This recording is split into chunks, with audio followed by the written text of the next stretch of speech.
Starting off the morning with a morning routine, alright, which I'll talk to you in a minute, but we're going to do some stretching so these fucking bigger muscles are nice and lubricated and good to go, and we're also going to do some morning cardio, and then after that we can eat some damn food. So routine time, let's go. Burn them bridges. If it ain't gang up, burn them bridges. If it ain't gang up, burn them bridges. If it ain't gang, I'll burn them bridges. 4 racks, I'll risk it. Me plus hunch, that's violence. Sibling sliding, riding or up, then bill it. Get me a drop, I'll draw that bait. Tryna turn man off, bro, they on the mains. Do it and dash, don't leave no trace. Ain't corn in the ends, or we go up. If it ain't gang, I'll burn them bridges.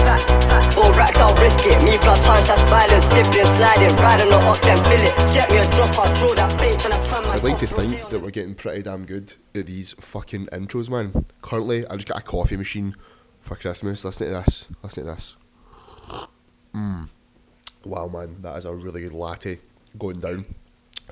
Oh god, title of the video, bulking update, as well as touching on training day calories and rest day calories and why you maybe want to have them different on both days.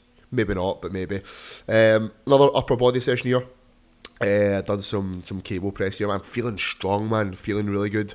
I think I touch on that in the later clips, but literally every movement I'm jumping on just now, I just feel fucking strong, mate.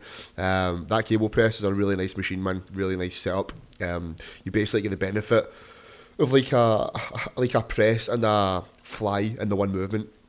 So there's tension throughout every single part when the chest is lengthened at that bottom part, and you still get tension where the chest is shortened when you contract in. Obviously, like a fly here, you're really only working that sort of the short range. So this is one of the best movements to get the pec contracted, because not many chest movements bring the elbows into the body like that. Like a Smith machine won't, a lot of playloaded ones won't, so that's why it's good for like chest movements to pick movements that kind of converge. So when basically the hands moving closer together is what converging means. Converging pressing movements are very damn fucking good. So I think this was like a giant set. So the giant set here was like we do 45 reps, so we pick a weight that we can do like 10 to 15. I got like 14, 15 reps, I take 20 seconds rest, and then I continue off, so I go 16, 17, 18, 19, as many as I can, rest, and then keep on going, basically until I get 45. I think every week I rotate that up, so week 1 I'll do 40, week 2 45, week 3 50, until week 5 is like 60, 65 reps, which is pretty fucking horny, man. Pin loaded row, man, this shit's good. If you've never felt a lat pump in your life, then jump on a chest supported lat row. Very fucking sexual. Literally, whenever you're trying to contract the lats, you basically just want to think about driving your elbows right down out of the hip. Don't just pull the elbows back, alright? You don't want to just roll back and behind you. Elbows down, okay? Think about creating like a sort of C, a curly like a C motion with your arms, and that'll allow you to contract the lats the best as you can. And guess what? If you're using a fucking chest pad, use the chest pad. Keep your chest against it. Too many young wee nerbits are using a chest supported movement and not fucking using it. They keep swinging off it. Finished off with some arms here. Bis and tries. I think I just showed you the bicep movement, but we've done preacher curl. Really like it on the bench. It lines up the joints really nicely, so if you do like a preacher curl machine, your wrists are a bit out of alignment, and I know mine get a little bit sore.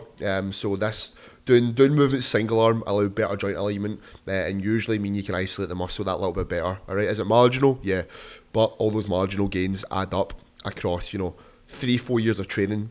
That person that's added up all these marginal gains and is doing all these things may have that little bit more progress. So yeah, training done. Yo guys, what is up? How are we? Hope we're good. I hope we're good.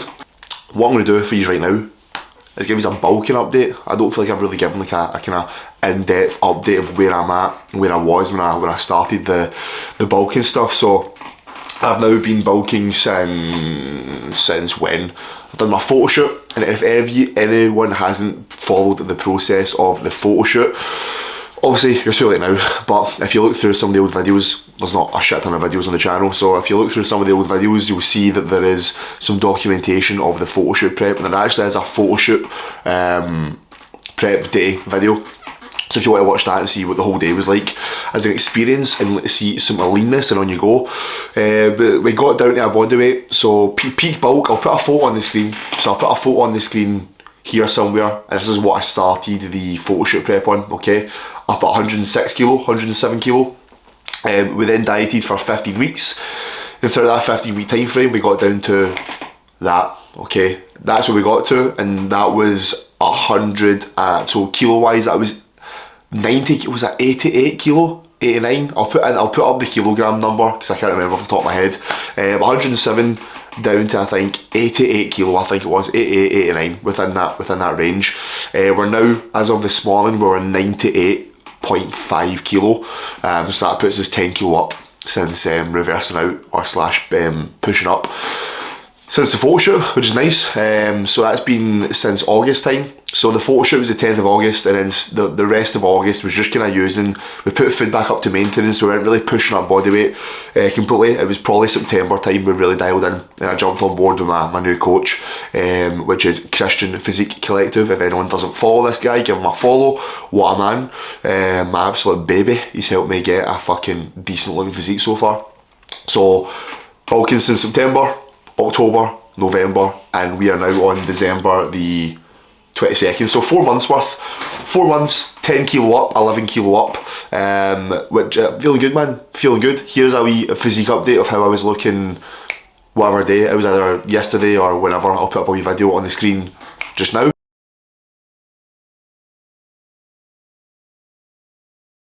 So yeah, that is how we are currently looking at the moment. Condition is holding well. This is probably the leanest I've actually ever been at this weight.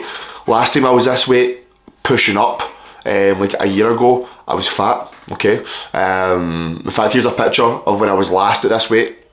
Boom. And then when I was dieting, coming down in weight from 107, when I was 98, I still looked kinda fat. So I'm feeling good, man. Literally, numbers are flying every fucking session, man. Like every single session, numbers are through the damn roof. Like every single session I go into, I genuinely feel like I could put an extra 10 kilo in the bar. Like, that's how strong I feel. Food's the highest has been on in a while. I'm on 4,500 calories, probably another full day of eating coming up in the next week or two. So 4,500 calories on training days, and then 4,000 calories on rest days. I like the split between training day food and non-training day food. Maybe I'll touch on that in the next, you know what, I'll touch on that in another clip in this video. So I explain why you maybe want training day food and non-training day food. But yeah, and as I've said in a couple of videos, the priority the past couple of months has been a chest and delt specialisation. So I've literally just been trying to bring up the chest and delts because those were parts of myself that weren't as strong, weren't as dominant. So we've been hammering that with volume, a shit ton of volume. So the way we kind of work it is we do a 5-week mesocycle and we repeat this as often as we can. So week 1, we might be only doing 15 sets of chest and 15 sets of delts. By week 5, I think we're upwards of 25, 30 sets of chest and delts, so you can imagine the accumulation of more volume whilst getting stronger, with intensity methods and stuff in there. Those muscles are growing, okay? Because those are at the forefront and that's where we really try to grow. Everything else is at the back front. Everything else is at the sort of rear end. So we've got different amounts of volume, okay?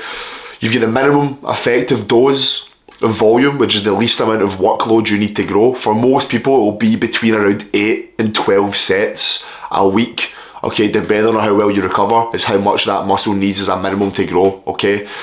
So quads, hamstrings, arms, back is all at 9 sets for me, and they're still fucking growing. So imagine what they would grow like if we put more volume on them. So I'm thinking we've got another few months of the chest and delt specialisation, and then I really want a fucking quad and arm specialisation. I really want some big ass arms, man. I'd really like, I think they're around 16 inches now, 16 and a bit. I'd really love 17.5-inch arms. On me and my height, that would look fucking meaty. But yeah, that's a bulking update. Feeling good, feeling strong. And yeah, that's pretty much it, guys. Pretty much it with the bulking update. See you in the next clip. Whenever the next clip is, man, I fucking keep on picking up the camera, videoing a clip, and then I don't pick it up for 2 days. That's why the YouTube videos are all over the gaff. But new year, I'll be on the ball with it. I promise. As I said, in the last clip, I was going to touch on training day food and non-training day food, and why you would maybe want calories being a little bit different on both of those days. Alright, so I'm currently just going to make this intra workout drink. What is an intra workout drink, you ask?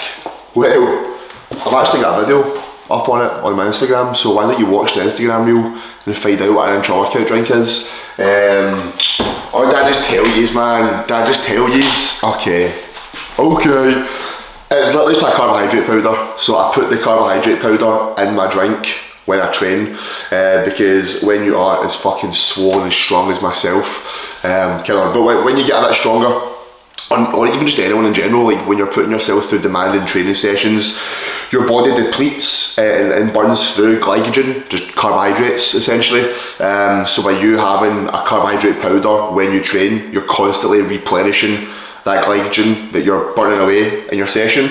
And if you're also somebody that has like a drop off, like with fatigue, or like you feel more fatigued in a session, so say you've got like a big leg day, you do your ham curl, your leg press, your squat, and you're absolutely burst, you've got 3 movements left, sessions like that, it's worthwhile having like an intra. So I use, this is a different tub by the way, but I've poured the powder into this tub. It's called cyclic dextrin.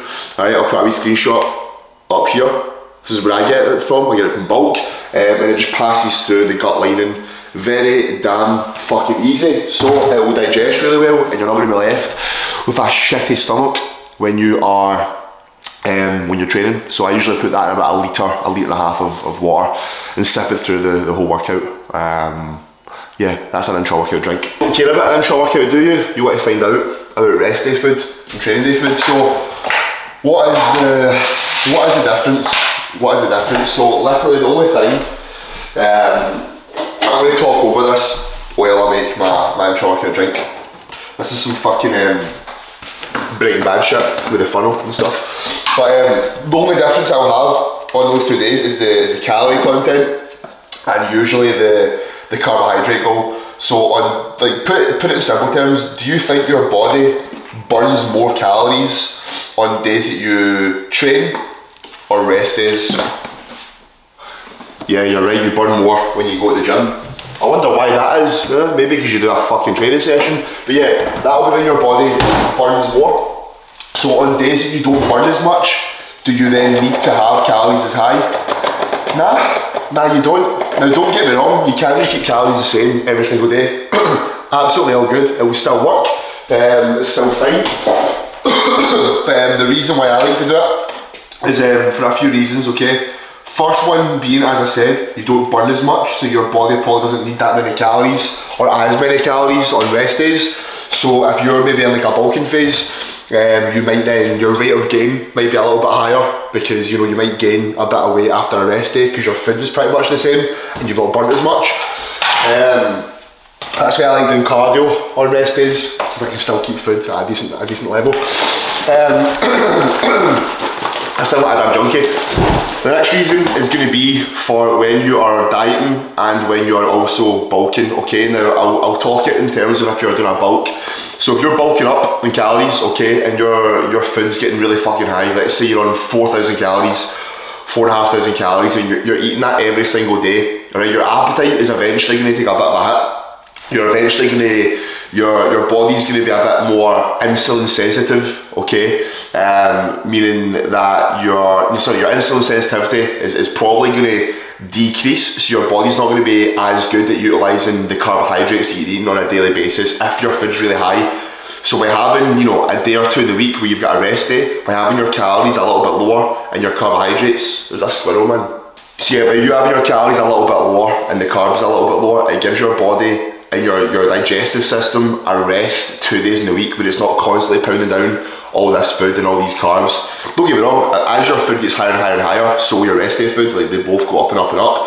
But it's 2 days a week. Well, I've got 2 rest days a week where my food's a little bit lower, carbs a little bit lower. So for me, genuinely, that kind of keeps my appetite at a good level, because I know I've got 2 days where I'm not having to pound down the same amount of calories. Because I would probably hit a bit more of an appetite plateau, and if you can't eat, you can't fucking grow. So that's one of the reasons. If you're in a diet phase, it's a really good way of creating a bigger calorie deficit. Let's say you're eating 3,000 calories a day. 3,000 calories a day, okay, and that's how you're dieting, right, and things are moving smooth.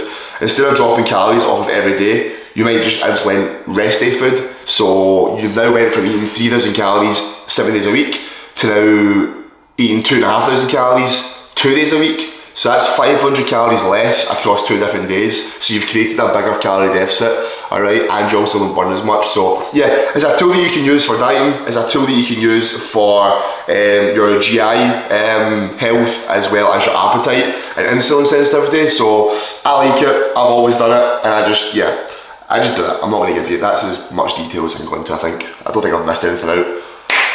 If I have, I'll touch on it in another clip. But yeah, that is the difference between rest day and training day food. And the biggest difference is just carbohydrates. So the difference of calories is carbohydrates. So on days that I train, I have 675 grams of carbs. And then on rest days, I have 525 grams of carbs. So it's not this big mental fucking split, but it's a big enough split to notice a difference with regards to calorie consumption.